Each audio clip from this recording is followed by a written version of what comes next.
الله الرحمن الرحيم الحمد لله رب العالمين الرحمن الرحيم مالك يوم الدين إياك نعبد وإياك نستعين اهدنا الصراط المستقيم صراط الذين أنعمت عليهم غير المغضوب عليهم ولا الضالين.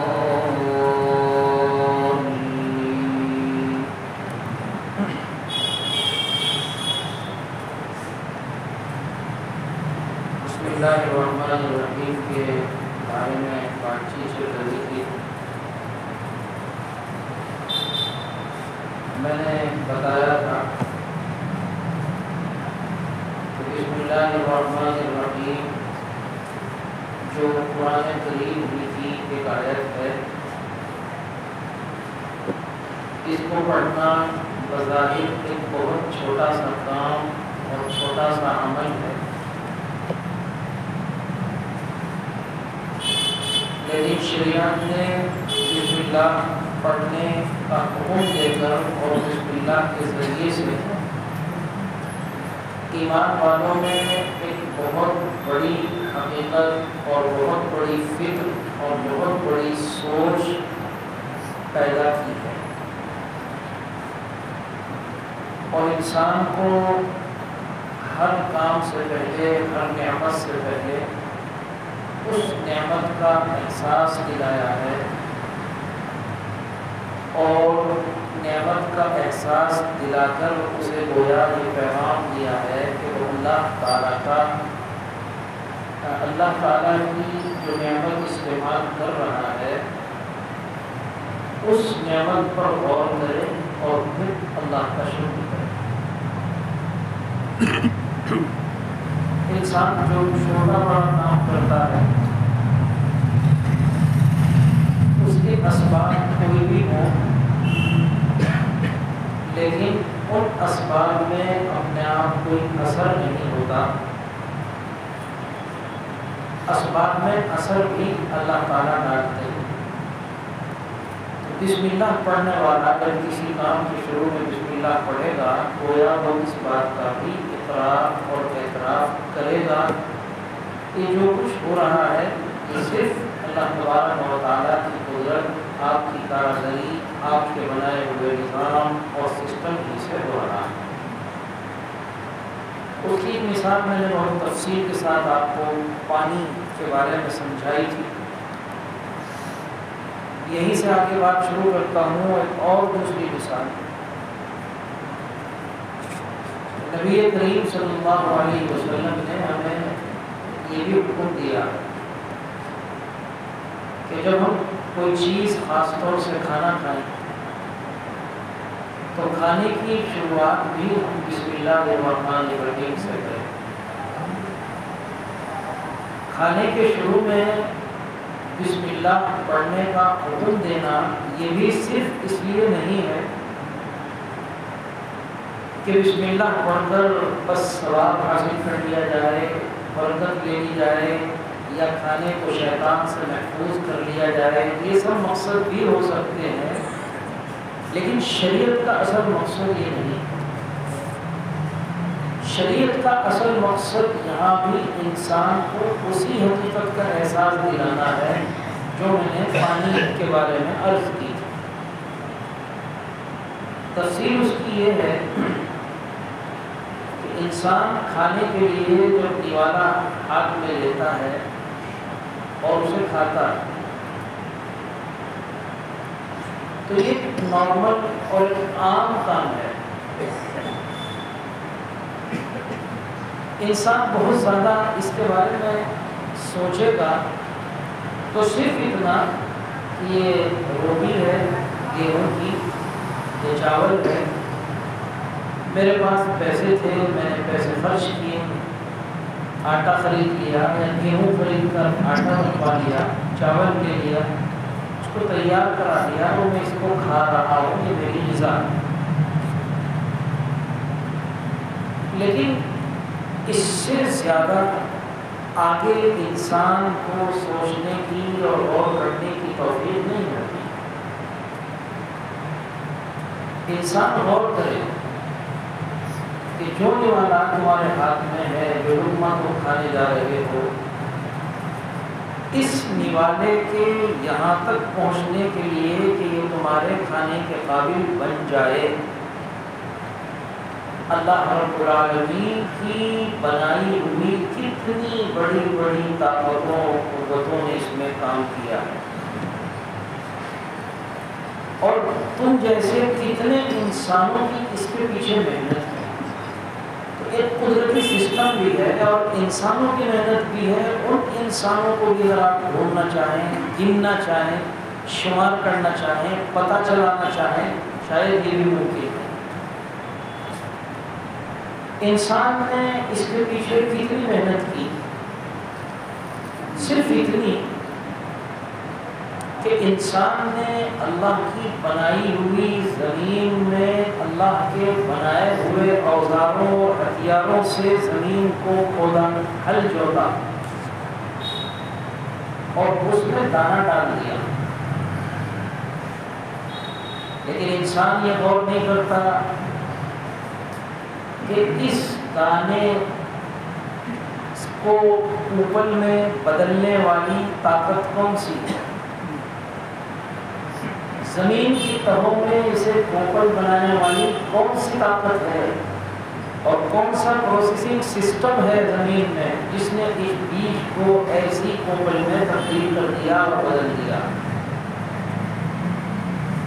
پھر یہ کوپل جو دیکھنے میں انتہائی لچکدار، کمزور، جھکی ہوئی،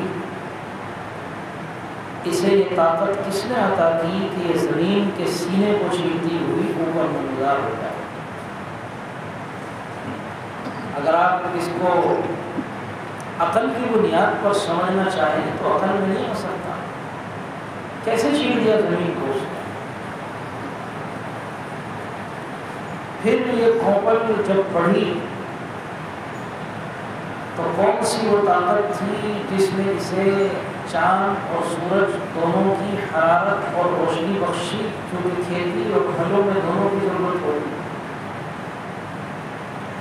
کون سی وہ طاقت تھی جس نے اسے ہواؤں سے نفع اٹھانے کا اور اس کے لیے جو ہوا کی ضرورت تھی اس ہوا کو پیدا کرنے اور چلانے کا انتظام کیا۔ وہ کون ہے جس نے اس کے لیے بارش برسائی، پانی کا انتظام کیا،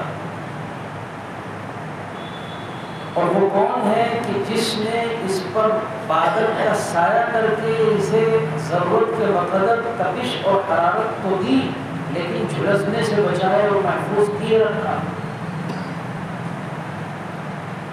انسان تو وقتی طور پر بیج ڈالنے کے بعد اس کی تھوڑی بہت حفاظت اور نگرانی کرتا ہے، لیکن جو اصل کام یہ ہے جن کو ہم بتا رہے ہیں اس میں انسان کا کوئی دخل نہیں۔ حتیٰ کہ یہ کوپل اس طرح بڑھتی یہ بیج دیکھتے ہی دیکھتے لہلاتے ہوئے حسین و جمیل اور خوبصورت کھیت یا حسین و جمیل خوبصورت باغ میں تبدیل ہو گیا۔ سینکڑوں خوشے پیدا ہو گئے اور ایک خوشے میں سینکڑوں دانے پیدا ہو گئے۔ کس نے پیدا کیا؟ اور پھر دانہ بنا، معاملہ یہی ختم نہیں ہوا، اس کی کٹائی ہے، اس کی صفائی ہے، اس کی دھلائی ہے، اس کی نقل و حمل ہے، اس کی خرید و فروخت ہے، اور پھر اس کا مارکیٹ میں آنا لانا۔ کتنے انسان، یہ تو انسانوں کی تھوڑی سی محنت، لیکن وہ اصل کام۔ اور کیا کہ اس گیہوں کے ایک دانے کو، جس کے چند دانے مل کر آپ کا ایک لقمہ بنا رہے ہیں، یا چاول کے ایک دانے کو جس کے چند دانے مل کر آپ کا ایک لقمہ بنا رہے ہیں، اس ایک دانے کو تیار کرنے میں اللہ کی بنائی ہوئی کتنی بڑی بڑی طاقتوں نے کام کیا۔ زمین نے کام کیا، بادل نے کام کیا، سورج نے کام کیا، چاند نے کام کیا، ہواؤں نے کام کیا، پہاڑوں نے بھی کام کیا، سمندروں کا بھی اس میں دخل ہے۔ کل میں بتا چکا ہوں کہ بارشوں کا سسٹم سمندروں ہی سے شروع ہوتا ہے۔ اتنی بڑی بڑی طاقتوں نے کام کیا، انسان کا اس میں دخل، انسان کی اس میں محنت بہت شارٹ، بہت مختصر، بہت تھوڑی سی ہے، سب جانتے ہیں۔ رسول اکرم صلی اللہ علیہ وسلم اس لیے فرما رہے ہیں کہ جب تم کھانا کھاؤ تو کھانا کھانے سے پہلے بسم اللہ پڑھ لو. جس ذات نے اتنے حیرت انگیز سسٹم کے ذریعے تمہارے لیے لقمہ تیار کیا، کم سے کم اس کا اتنا حق تو ہے کہ اسے استعمال کرنے سے پہلے اس کا نام ہی لو. یہ نعمت اللہ جانور کو بھی دیتے ہیں، جانور بھی غذا کھاتا ہے، لیکن جانور تو جانور ہے، اس کے مقابلے انسان کو اللہ نے تو سمجھ عطا فرمائی ہے، عقل عطا فرمائی ہے، شعور عطا فرمایا ہے. اگر انسان بھی اسی غفلت کے ساتھ غذا کو کھا رہا ہے، اس غفلت کے ساتھ جانور کھا رہا ہے، تو پھر انسان بتائے کہ اس میں اور جانور میں کیا فرق رہا ہے.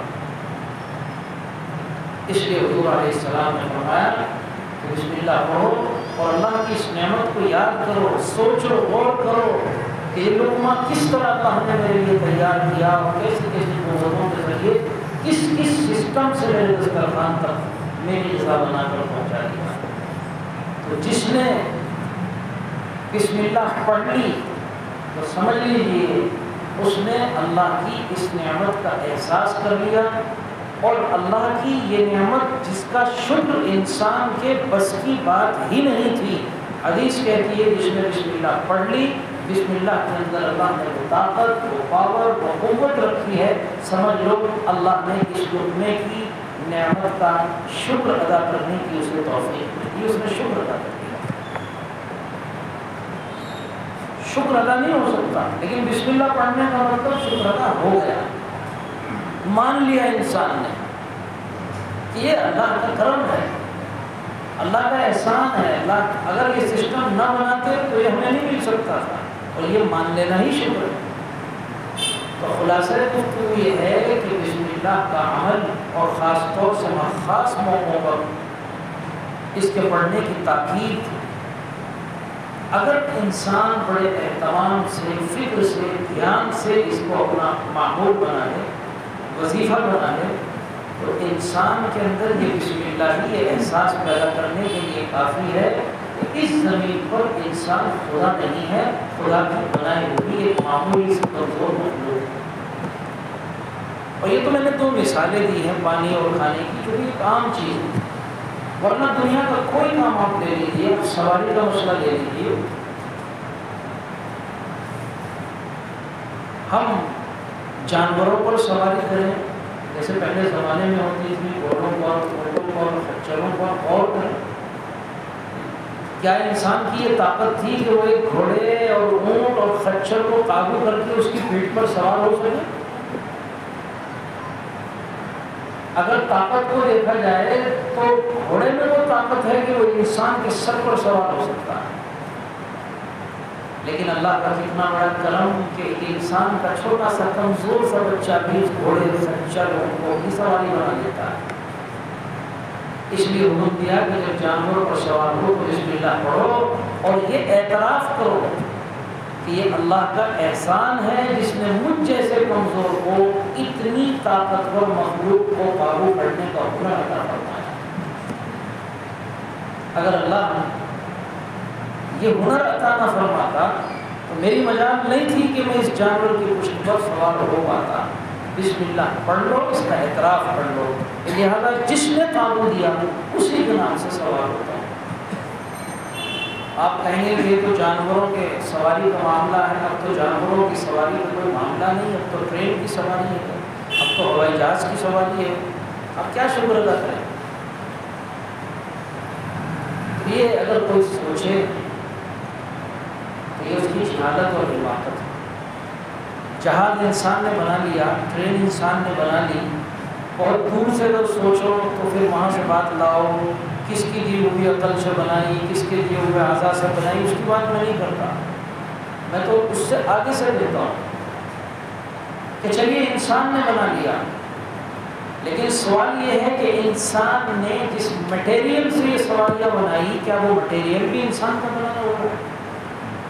المونیم ہو، دھات ہو، لوہا ہو، لکڑی ہو، جو بھی ہو، یہ کس انسان نے بنائی؟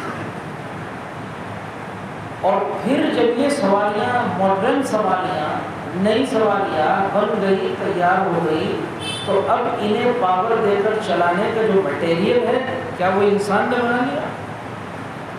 کتنا لمبا جہاز بنا کر کھڑا کر دو اگر اللہ رب العالمین پیٹرول کی پیداوار بند کر دے کسی کام کرے.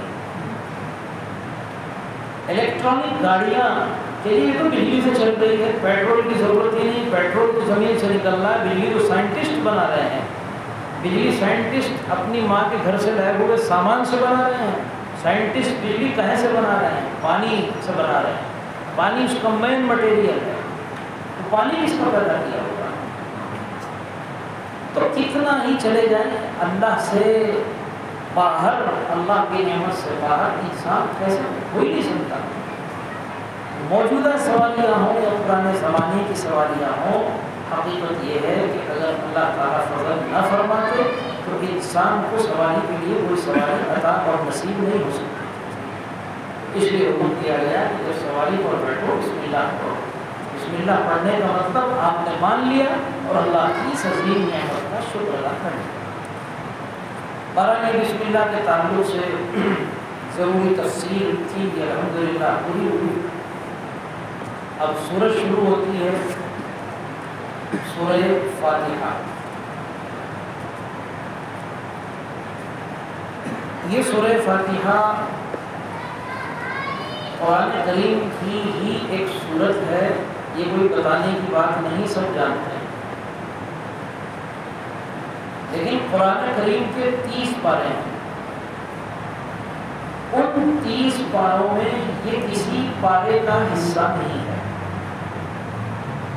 اسی لیے آپ دیکھتے ہیں کہ جب آپ قرآن پاک اٹھاتے ہیں جس میں 15 پارے ہوں یا 30 پارے ہوں تو آپ کو سورہ فاتحہ سورہ الحمد شروع میں لکھی ہوئی ملتی ہے. اور جب آپ بچوں کو پڑھایا جانے والا اما کا پارہ اٹھا کے لائیں تو اس میں بھی لکھی ہوئی ملتی ہے. بچے کی شروعات ہی کہاں سے ہوتی ہے؟ الحمد سے ہوتی ہے. سب سے پہلے الحمد ہی ہوتی ہے. تو اگر کبھی کوئی انسان غور کرے تو اس کے ذہن میں سوال آئے کہ قرآن میں یہ الف لام میم کے پارے کے ساتھ ہے اور یہاں یہ اما کے پارے کے ساتھ ہے، مسئلہ کیا ہے؟ شاید کسی نے غور کیا ہو، شاید کبھی کسی کا ذہن اس طرف نہ گیا ہو. دونوں باتیں ہو سکتی ہیں. اصل بات یہ ہے کہ الحمدللہ قرآن کی بلا شک و شبہ ایک صورت ہے، لیکن اس کا تعلق قرآن کے 30 پاروں میں سے کسی پارے سے نہیں ہے. یہ نہ پہلے پارے کا حصہ ہے، نہ 30ویں کا ہے، نہ کسی پارے کا حصہ نہیں. یہ اپنے آپ میں الگ ہے. اور اللہ رب العالمین نے اس سورت کو ہر پارے سے الگ تھلگ شاید اس لیے رکھ دیا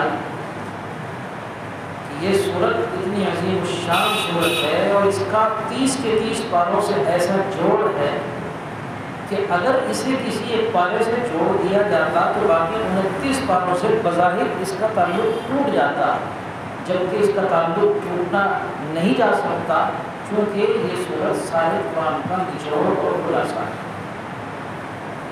ایک عالم گزرے ہیں امام فخر الدین رازی رحمۃ اللہ علیہ، اللہ ان کی قبروں کو نور سے بھرے. ان کی کتاب پڑھ کر جو تھوڑی بہت ہم جیسے لوگ سمجھ لیتے ہیں، یہ کہنا پڑتا ہے کہ باقی ان کا علم ایسا ہے کہ وہ اس سرزمین پر اللہ کی قدرتوں کے شاہکار میں سے ایک عظیم شاہکار ہے. عجیب و غریب آدمی. میں جو بات بتا رہا ہوں اس سے آپ خود اندازہ لگا لیں گے کہ کتنے عجیب آدمی ہیں. ان کی ایک تفسیر بھی ہے، تفسیر رازی کے نام سے. اس کا پورا نام ہے تفسیر مفاتیح الغیوب. عربی میں ہے. آج کل بعض علماء کی کتابوں میں صحیح رہتی ہے اور اتنی لمبی پڑھے اور کون ایسی مشکل پڑھے. ہم تھوڑی بہت پڑھ لیتے ہیں، رکھی میرے پاس وہ ایک وولیم لاتا ہوں. اس کو پڑھنے کے لیے بہت بڑی عقل چاہیے، بہت بڑا دماغ چاہیے. عجیب و غریب تفسیر، پوری دنیا نے اس کا لوہا مانا.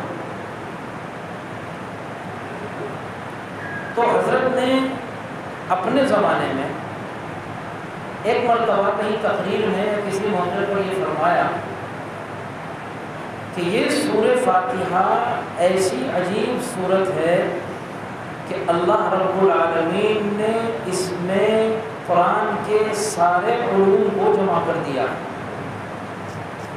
سارے علوم کا نچوڑ ہے۔ تو ہر زمانے میں ہر طرح کے لوگ ہوتے ہیں،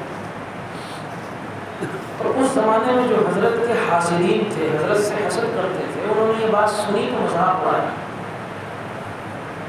اور کہنے لگے مولانا دیکھو کیا فرما رہے ہیں، اتنے تو سورہ فاتحہ میں الفاظ بھی نہیں ہیں جو یہ پورا قرآن کا نچوڑ بن جائے، خلاصہ بن جائے، سارے قرآن کے مضمون اس میں آ جائیں۔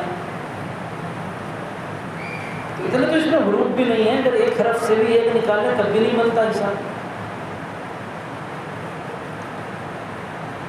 حضرت امام فخر الدین رازی رحمۃ اللہ علیہ نے بات سنی، جواب نہیں دیا،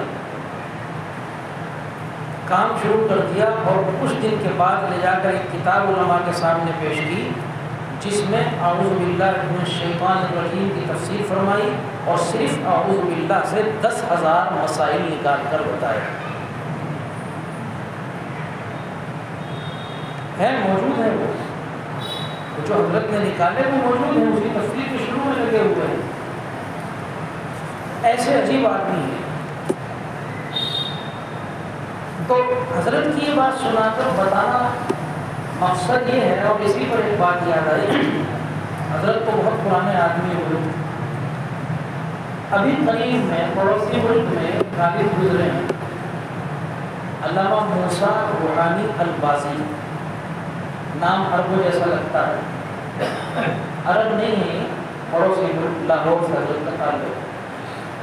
میرے والد صاحب کئی بار حضرت سے ملاقاتیں ہوئی، حضرت نے کتابیں بھی دی، اور ایک مرتبہ تو 500 روپئے بھی والد صاحب کو دیے گئے تھے، کتابیں میرے گھر پہ موجود ہیں۔ مجھے سن انتقال کا صحیح یاد نہیں، 85 اور 90 کے بیچ میں ہی ہے شاید، مطلب بالکل قریب کے دور میں۔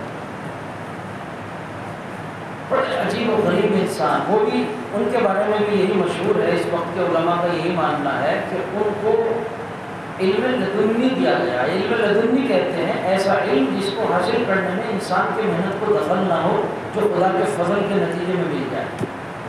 انسان محنت بھی کرے تو وہاں تک نہ پہنچ سکے جہاں پہنچا ہوا، اور خاص طور سے ایسے علوم جن کو آج علماء تو علماء بڑے بڑے سائنٹسٹ نہیں جانتے، اس پر حضرت کی عربی میں کتابیں موجود ہیں، حیات، جیوگرافی پڑھائی جاتی ہے یونیورسٹیوں میں، ٹرانسلیشن کر کے انگلش میں بہت ساری یونیورسٹیوں میں پڑھائی جاتی ہے۔ تو حضرت نے ایک کتاب لکھی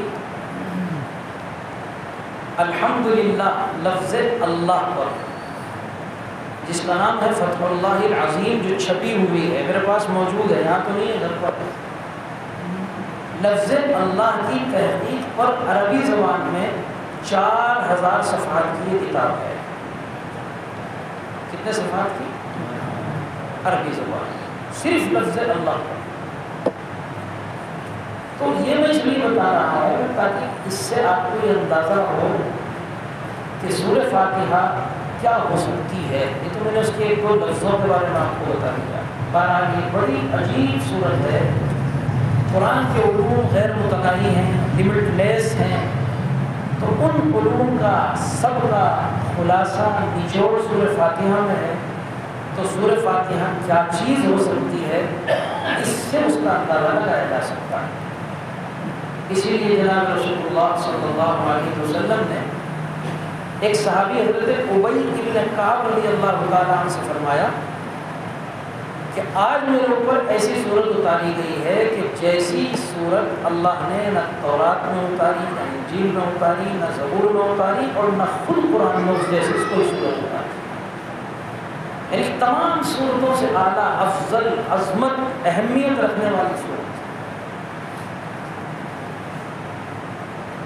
اسی لیے جب یہ صورت اتری ہے، 2 مرتبہ اتری،